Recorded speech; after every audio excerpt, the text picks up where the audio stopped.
In this deep rocky area between the Zoji Pass and Dras, the enemy made his last stand in well-prepared positions dug into overhanging cliffs. After a week of bitter Arctic conditions, the weather cleared up, giving us an opportunity to use our air power. The enemy was given continuous pounding by aircraft and artillery.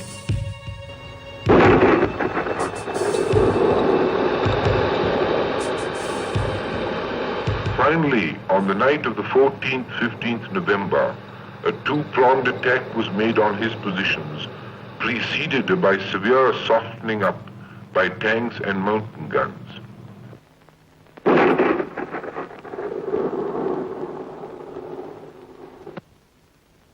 By the morning, the infantry had secured their objective and the enemy was on the run. Our forces entered Dras the same evening. This operation could not have succeeded without the relentless daring of our fighting men, the resourcefulness and skill of our engineers and airmen, and above all the patient, long, drawn-out hard work put by hundreds of local porters from the Kashmir Valley who put in their all to make it a success. To have lived and worked for a cause and to have laid down one's life for it, that and that alone is the supreme vindication of upright manhood.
After the fall of Dras, Indian troops raced towards the next objective, Kargil.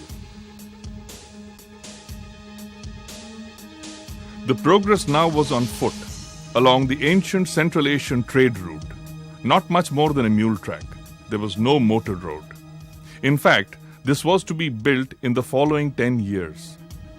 Thus, only the infantry carried out this operation to link up with Leh.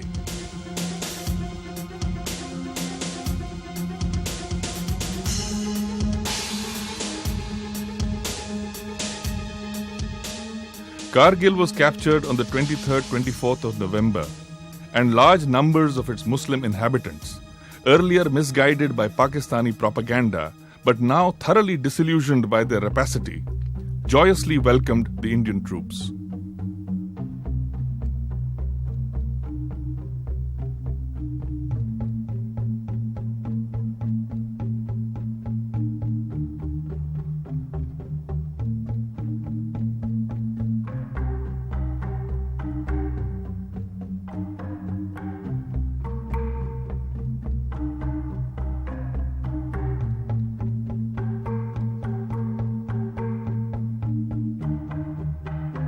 Meanwhile, the troops continued their race up towards the Indus Valley and Leh.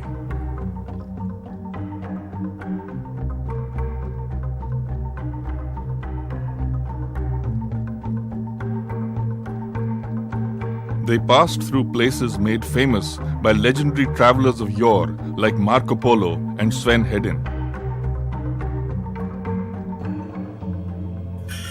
The first century rock monolith of the Buddha at Mulbek,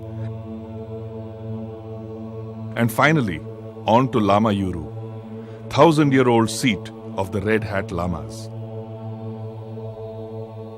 The famed Buddhist monasteries of Ladakh were liberated from the stranglehold of the marauders who had surrounded them for over a year. That they did not venture into the monasteries themselves was due to tribal superstitions about black magic, said to be practiced by the lamas.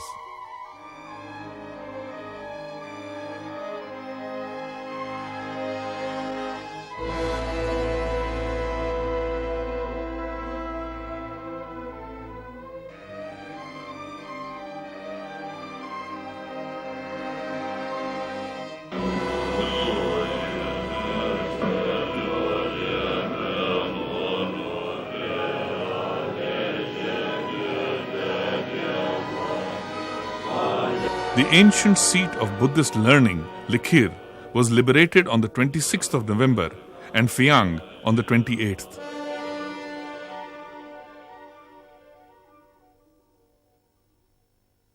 Finally, our forces entered Leh, much to the relief of the citizens of the beleaguered city.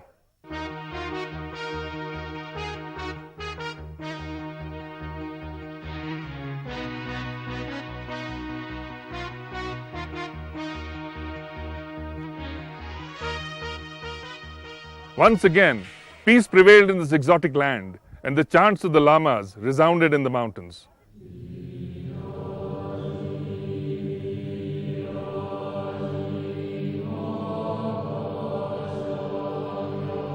In those fateful days of the winter of 1948, our troops fanned out beyond Leh to clear the northern areas of the tribals. Crossing the Ladakh range at the Khardungla Pass at 18,000 feet, they liberated the Nubra Valley.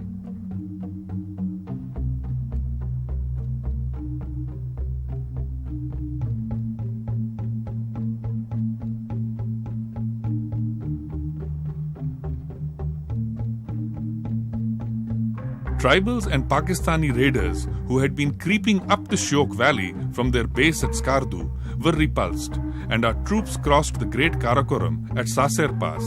Then, descending into the Shyok Valley, raced to secure the Karakoram Pass beyond Daulat Beg Oldi.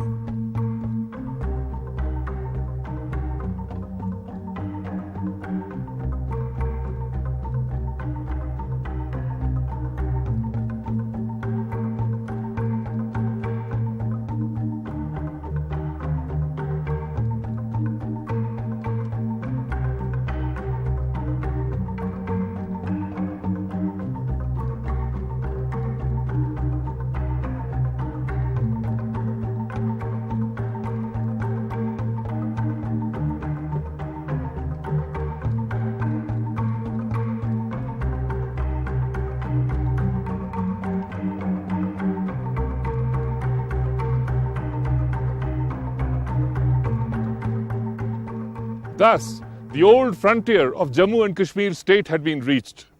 Way back in 1812, General Shyam Singh Atariwala of Maharaja Ranjit Singh's army had entered this inhospitable terrain with a brigade and, getting past the Remo Glacier, had secured the Karakoram Pass and the ancient trade route between Punjab and Yarkand.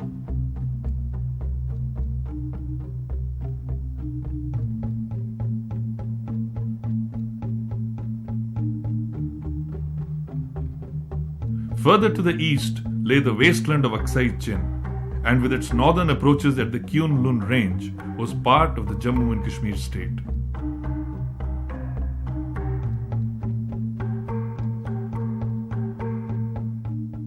To the north of Leh, past the Nubra Valley, lay the icy land of the Saltoro range, containing in its lap the great Siachen Glacier.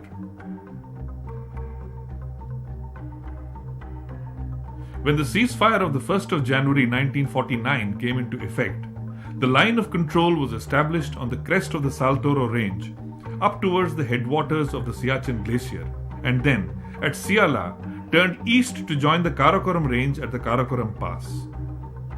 In this area, this demarcation of the ceasefire line was to be violated by Pakistan many years later.